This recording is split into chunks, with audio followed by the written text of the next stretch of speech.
আজ আমরা আপনাদের জন্য একটি দারুণ সিরিজ নিয়ে এসেছি। সিরিজটি রিলিজের সাথেই খুব জনপ্রিয় হয়ে গিয়েছিল এবং এর গল্পও বেশ আকর্ষণীয়। হতে পারে আপনারা আগেও কোথাও এই সিরিজের কথা শুনেছেন। তো আর দেরি না করে শুরু করা যাক। গল্পের শুরুতে আমরা জানতে পারি যে আজ আকাশ পরিষ্কার, তাই চাঁদ একদম স্পষ্ট দেখা যাবে। এই কারণে সব অ্যাস্ট্রোনটও চাঁদ দেখার জন্য প্রস্তুত ছিল। তখন আমরা একটি ছেলেকে দেখি যে আমাদের গল্পের নায়ক। সেও চাঁদ দেখার জন্য ছাদে আসে এবং দূরবীন দিয়ে চাঁদ দেখতে থাকে। কিন্তু হঠাৎ সে একটি বড় মূর্তি দেখতে পায়। মূর্তিটি ধীরে ধীরে তার চোখ খুলছিল, আর সেই মূর্তির চোখ থেকে তীব্র আলো বের হচ্ছিল। সেই আলোতে ছেলেটির চোখেও প্রচণ্ড যন্ত্রণা হচ্ছিল। এরপর অনেক বছর পরের দৃশ্য দেখা যায়। এখন আমাদের নায়ক, যার নাম শিওকি, বড় হয়ে গেছে। কিন্তু সেই ঘটনার পর থেকে সে চোখে সবসময় ব্যান্ডেজ বেঁধে রাখে, কারণ সম্ভবত তার চোখে কোনো সমস্যা হয়েছে। একদিন শিওকি কিছু জিনিস নিয়ে বাড়ি ফিরছিল। পথে কয়েকজন ছেলে বল খেলছিল। হঠাৎ বলটি শিওকির দিকে আসতে থাকে, কিন্তু সে ঠিক সময়ে থেমে যায় এবং বেঁচে যায়। এটা দেখে ছেলেরা অবাক হয়ে যায়। শুধু তাই নয়, শিওকি যেখানে যায় সেখানকার মানুষ তাকে লক্ষ্য করে, কারণ একদিকে সে খুব সুন্দর দেখতে, আর অন্যদিকে চোখে ব্যান্ডেজ থাকা সত্ত্বেও সে স্বাভাবিক মানুষের মতো সব কাজ করতে পারে। শিওকি বাড়ি পৌঁছায়, যেখানে তার সাথে তার খালা ও ভাই থাকে। আমরা জানতে পারি যে তাদের আর্থিক অবস্থা খুব ভালো নয়, তবুও শিওকি চেষ্টা করে যেন বাড়িতে কোনো কিছুর অভাব না হয়। এদিকে যে ডাক্তার তার চোখের চিকিৎসা করছিল, সে তার ঘরে অপেক্ষা করছিল। কিন্তু শিওকি জানতে পারে যে আগের ডাক্তারটি আর নেই, তার বদলে একজন নতুন ডাক্তার এসেছে। নতুন ডাক্তার তাকে জিজ্ঞেস করে সে কি চোখে দেখতে পারে। শিওকি বলে সে দেখতে পারে, কিন্তু আলোকে ভয় পায়, তাই চোখে ব্যান্ডেজ পরে থাকে। এটা শুনে ডাক্তার বলে তাহলে তো ভালো খবর, সে আবার স্কুলে ভর্তি হতে পারবে। ডাক্তার আরও জিজ্ঞেস করে তার কি কোনো বিভ্রম বা অদ্ভুত স্বপ্ন হয়। ডাক্তারকে দেখে মনে হচ্ছিল সে যেন সরকারের কোনো গুপ্তচর। শিওকিরও তেমনই সন্দেহ হয়। আমরা জানতে পারি ফগ নামে এক রহস্যময় বিপর্যয় ডেক্সিয়া দেশ ছাড়া পুরো পৃথিবীতে ছড়িয়ে পড়েছে। এখন শুধু ডেক্সিয়াতেই মানুষ বেঁচে আছে, কিন্তু কেউ আর জানতে চায় না সেই ফগের রহস্য বা অন্য দেশগুলোর কি হয়েছে। ছোটবেলায় যখন শিওকি চাঁদ দেখছিল, তখন কিছু বিজ্ঞানী তাকে ধরে নিয়ে গিয়ে পরীক্ষা নিরীক্ষা করেছিল। কিন্তু যখন শিওকি বলেছিল যে সে যে মূর্তিটি দেখেছে সেটা তার ভ্রম ছিল, তখন তারা তাকে ছেড়ে দেয়। সেই থেকে শিওকি সবার কাছ থেকে সত্য লুকিয়ে এসেছে, কারণ সে জানে কিছু একটা গড়বড় চলছে। বর্তমানে ডাক্তারকে সে বলে যে ছোটবেলায় সে একটা মূর্তি দেখেছিল ঠিকই, কিন্তু এখন মনে হয় সেটা তার কল্পনা ছিল। তখন ডাক্তার তাকে জিজ্ঞেস করে সে কি কখনো কোনো দানব দেখেছে। শিওকি বলে দানব নিয়ে অনেক খবর শুনেছে, কিন্তু শেষে সেগুলো ভুয়া প্রমাণিত হয়েছে, তাই সে বিশ্বাস করে না যে এই পৃথিবীতে দানব আছে। এদিকে দৃশ্য পাল্টে যায়। আমরা একজন মানুষকে দেখি যার পেছনে ভয়ঙ্কর দানবেরা লেগে আছে। সে প্রাণ বাঁচাতে দৌড়াচ্ছে। ঠিক তখনই কিছু সুপার পাওয়ারধারী লোক এসে হাজির হয়। সবার হাতে আলাদা আলাদা জাদুকরী অস্ত্র ছিল এবং ইয়ারফোনের মাধ্যমে তাদের টিম লিডার নির্দেশ দিচ্ছিল। তারা একে একে সব দানবকে মেরে ফেলে। এরপর সেখানে উপস্থিত সব মানুষের স্মৃতি একটি বিশেষ ডিভাইসের সাহায্যে মুছে ফেলা হয়। এদিকে শিওকির খালা খুব খুশি হয়ে তাকে দ্রুত স্কুলে ভর্তি হতে বলে। শিওকি নিজের ঘরে এসে মনে মনে খালার কাছে ক্ষমা চায়, কারণ সে এতদিন মিথ্যা বলেছে তার চোখ ঠিক আছে বলে। আসলে যখনই সে চোখ খোলে তখন অদ্ভুত সব দৃশ্য দেখতে পায়, তবে চোখ বন্ধ থাকলেও সে সব কিছু দেখতে পারে। তাই চোখে ব্যান্ডেজ থাকা সত্ত্বেও সে স্বাভাবিকভাবে সব কাজ করতে পারে। কিন্তু সে কখনো বুঝতে পারেনি কেন তার সাথে এমন হচ্ছে বা কেন সে এই অদ্ভুত দৃশ্যগুলো দেখে। রাতে ঘুমানোর আগে সে জানায় গত 5 বছর ধরে সে একই স্বপ্ন দেখে আসছে। তারপর সে সেই স্বপ্নে প্রবেশ করে যেখানে সে নিজেকে এক কুয়াশাচ্ছন্ন জায়গায় দেখতে পায়, আর তার চারপাশে অনেকগুলো দানবও ছিল। সেই কুয়াশার মধ্যে শিওকি একটি বিল্ডিংও দেখতে পায়, যার ওপর লেখা ছিল হাউস অফ গডস।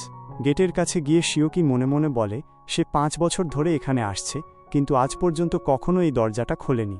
কিন্তু এখন সে এর পেছনের রহস্য জানতে চায়, তাই সে জোরে জোরে দরজায় কড়া নাড়তে শুরু করে, কারণ তার সব প্রশ্নের উত্তর ছিল সেই দরজার ওপাশে। পরের দিন শিওকি স্কুলে যায়, যেখানে সে এক মেয়ের সাথে দেখা করে। সেই মেয়েটি তাকে তার ক্লাসে পৌঁছাতে সাহায্য করে। আরও কয়েকজন সহপাঠী শিওকিকে বলে তার যদি কোনো সাহায্য লাগে তাহলে যেন তাদের জানায়। এটা শুনে শিওকি অবাক হয়ে জিজ্ঞেস করে তারা তার নাম কিভাবে জানে। তখন তারা জানায় শিওকির খালা সুবা তাদের সঙ্গে দেখা করতে এসেছিলেন এবং তিনি শিওকির নাম বলে সবাইকে তাকে সাহায্য করতে বলেছিলেন। এটা শুনে শিওকি মনে মনে ভাবে তার খালা তাকে কতটা যত্ন করে, এত বয়স হওয়ার পরও কত পরিশ্রম করে। তাই সে মনে মনে প্রতিজ্ঞা করে সে মন দিয়ে পড়াশোনা করবে এবং ধীরে ধীরে বাড়ির অবস্থা ভালো করে খালাকে একটা ভালো জীবন দেবে। রাতে সব সহপাঠী মিলে শিওকিকে বাড়ি পৌঁছে দিতে চায়, কিন্তু শিওকি বলে এর দরকার নেই, সে নিজেই চলে যাবে। তখন তারা বলে তারা তার খালাকে কথা দিয়েছে, তাই তাকে বাড়ি পৌঁছে দিয়েই তারা নিজেদের বাড়ি যাবে। এটা শুনে শিওকির খুব ভালো লাগে, কারণ ছোটবেলা থেকে সবাই তাকে পাগল ভাবত, কারণ সে সেই মূর্তির ব্যাপারে বিড়বিড় করত। তাদের মধ্যে একজনের বাড়ি কাছেই ছিল। সে শিওকির ওপর একটু হিংসা করছিল, কারণ তার বন্ধুরা শিওকিকে এত সাহায্য করছিল। তাই সে বলে তার বাড়ি কাছেই সে একাই চলে যাবে। এরপর সে চলে যায়। তার যাওয়ার পর হঠাৎ সবাই খুব বাজে একটা গন্ধ পায়। তারা দেখে অন্ধকার গলি থেকে তাদের দিকে এক ভয়ঙ্কর দানব এগিয়ে আসছে। অন্যদিকে সেই সুপারহিরো দলের এক সদস্য এই ব্যাপারটা জেনে যায়। সে তার টিমের যাওকে দ্রুত সেখানে যেতে বলে এবং একটা ব্যারিয়ার তৈরি করতে বলে, যাতে দানবগুলো মানুষের ক্ষতি করতে না পারে। এদিকে সহপাঠীদের মধ্যে দুজন দানবটাকে দেখে ভয়ে পালিয়ে যায়। তখন সেই দানবটি সেই মেয়েটির ওপর আক্রমণ করতে যাচ্ছিল যে শিওকিকে ক্লাসে পৌঁছাতে সাহায্য করেছিল, কিন্তু শিওকি তার লাঠি দিয়ে দানবটিকে থামিয়ে দেয়। এই সুযোগে মেয়েটিও সেখান থেকে পালিয়ে যায়। তারপর শিওকি অন্যদিকে দৌড়াতে থাকে, কিন্তু দানবটি তার পিছু ছাড়ে না। সামনে আরেকটা দানব দেখা যায় যে একটি মানুষের হাত খাচ্ছিল। এদিকে যাও তার কিছু রক্তের ফোঁটা ব্যবহার করে সেখানে একটি ব্যারিয়ার তৈরি করে। সুপারহিরো দলও প্রায় সেখানে পৌঁছে যায়। পেছনের দানবটি শিওকির ওপর আক্রমণ করে।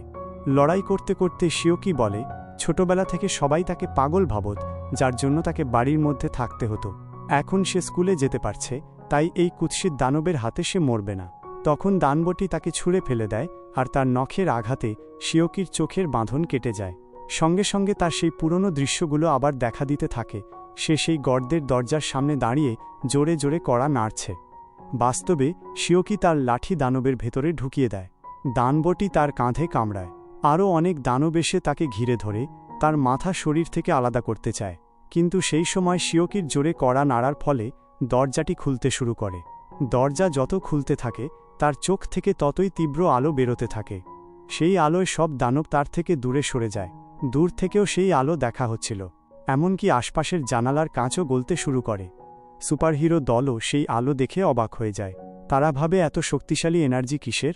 তখন তাদের একজন বলে এটা এক ডিভাইন পাওয়ার, মনে হচ্ছে কিং অফ এঞ্জেলসের শক্তি। পৃথিবীতে এক নতুন গড এসেছে। দরজা পুরো খোলার পর শিওকি একটি বিল্ডিং দেখতে পায়, যার ঘরগুলোর ওপর বিভিন্ন প্রতীক আঁকা ছিল। তারপর তার চোখের আলো বন্ধ হয়ে যায়।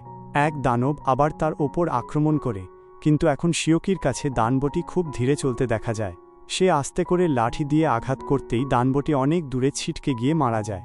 এরপর শিওকি একে একে সব দানবকে মেরে ফেলে। ঠিক তখনই যাও এসে তার তলোয়ার দিয়ে শেষ দানবটিকে কুলভাবে শেষ করে।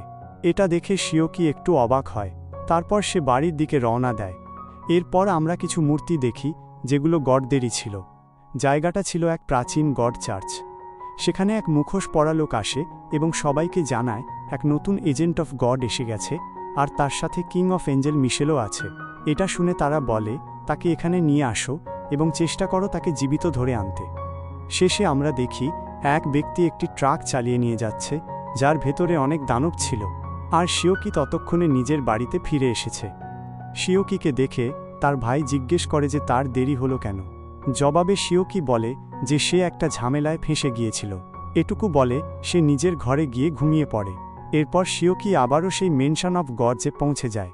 সেই প্রাসাদের ভেতরে দেবতাদের একটি পাগলাগারদ ছিল, যা দেখে শিওকি মনে মনে বলে যে এটিও ঠিক সেই পাগলাগারদের মতোই যেখানে সে ছোটবেলায় থাকত। সেখানে সে সমুদ্রের অনুভব করছিল, কিন্তু সেটি ছিল কেবল শিওকির একটি বিভ্রম, ইলুশন। বাস্তবে সেখানে কোনো সমুদ্র ছিল না। এরপর শিওকি সেই রহস্যময়ী মহিলার কাছে গিয়ে কথা বলার চেষ্টা করে, কিন্তু ওই মহিলা কোনো উত্তর দেন না। তখনই হঠাৎ সেই ঘরে অদ্ভুত কিছু প্যাটার্ন তৈরি হতে থাকে এবং একটি স্ক্রিন ভেসে ওঠে। সেখান থেকে শিওকি জানতে পারে যে ওই মহিলার নাম নাইক্স এবং তিনি 5 জন প্রাচীন দেবতার 5 এনশিয়েন্ট গডস মধ্যে একজন। বর্তমানে তার মানসিক অবস্থা ঠিক নেই, তবে শিওকি যদি তাকে সুস্থ করতে পারে তবে সে নাইক্সের কিছু ক্ষমতা লাভ করবে। শিওকি নাইক্সের খুব কাছে গিয়ে তার কানে ফিসফিস করে জিজ্ঞেস করে, তুমি কি আমাকে শুনতে পাচ্ছ? তখনই নাইক্স দ্রুত তার দিকে ঘুরে তাকিয়ে বলে, বাবা, অবশেষে অনেক বছর পর তুই এলি। এই শুনে শিওকি চমকে যায়। নাইক্স তাকে জড়িয়ে ধরার জন্য এগিয়ে আসে, কিন্তু সে শিওকিকে বাদ দিয়ে তার পেছনের একটি ফুলদানিকে জড়িয়ে ধরে নিজের সন্তান বলতে থাকে। তার এমন অদ্ভুত আচরণ দেখে শিওকি নিশ্চিত হয় যে নাইক্স সত্যিই পাগল। দৃশ্য পরিবর্তন হয় এবং আমরা সুপার হিরোদের দেখতে পাই। তারা জাওকে বলছিল যে সে কিভাবে সেই ছেলেটিকে ছেড়ে দিল যার কাছে কিং অফ অ্যাঞ্জেলসের ক্ষমতা ছিল। জাও উত্তর দেয় যে তার ভুল হয়ে গেছে এবং সে দ্রুতই তাকে খুঁজে বের করবে। পরের দিন সকালে জাও শিওকির স্কুলের সামনে দাঁড়িয়ে তার জন্য অপেক্ষা করতে থাকে, কিন্তু সেখানে একটি ছোট বাচ্চা কাঁদছিল, যার ফলে জাও এর মনোযোগ নষ্ট হয়ে যায়। ঠিক সেই মুহূর্তেই শিওকি তার সামনে দিয়ে বেরিয়ে যায় এবং জাও তাকে দেখতে পায় না। এদিকে শিওকি একজন ডাক্তারের কাছে গিয়ে নাইক্সের অবস্থার কথা বুঝিয়ে বলে এবং জানতে চায় এমন রোগীকে কিভাবে সুস্থ করা সম্ভব। ডাক্তার জানান যে সঠিক ওষুধ এবং মানসিক চিকিৎসার সাইকোলজিক্যাল ট্রিটমেন্ট মাধ্যমে ওই মহিলা সুস্থ হতে পারেন। কথাটি শুনে শিওকি আবারও সেই মেন্টাল হসপিটালে ফিরে যায়। তবে সেখানে যাওয়ার আগে সে কিছু প্রাচীন বই পড়েছিল, যেখান থেকে সে জানতে পারে যে সেখানে একটি ওষুধের ঘরও আছে। শিওকি সেখান থেকে নাইক্সের চিকিৎসার ওষুধ সংগ্রহ করে এবং নিজে ডাক্তার সেজে নাইক্সের ঘরে পৌঁছায়। অন্যদিকে জাও প্রতিদিন শিওকির স্কুলের ওপর নজর রাখছিল। এদিকে শিওকি নাইক্সকে সেই ওষুধ খাইয়ে দেয়, যা খাওয়ার পর নাইক্স আরও বেশি আবোলতাবোল বকতে শুরু করে, কারণ ওষুধটি এভাবেই কাজ করার কথা ছিল। নাইক্সের এই অবস্থা দেখে শিওকি বুঝতে পারে যে তার এখন মানসিক চিকিৎসার প্রয়োজন। তাই নাইক্সকে সুস্থ করতে শিওকি নিজেকে তার ছেলে বলে পরিচয় দেয়। এটি শুনে নাইক্স তাকে জড়িয়ে ধরে বলে, বাবা, তুই ফিরে এসেছিস। এর ফলে নাইক্সের মানসিক অবস্থা 3% উন্নত হয় এবং শিওকি নাইক্সের একটি বিশেষ ক্ষমতা লাভ করে, যার নাম ছিল স্টারলাইট ড্যান্সার। এই ক্ষমতার সাহায্যে রাতে শিওকির গতি বহুগুণ বেড়ে যায়। এই নতুন শক্তি পাওয়ার পর শিওকি পুরো শহর জুড়ে তা পরীক্ষা করতে থাকে এবং এভাবেই এই পর্বটি শেষ হয়।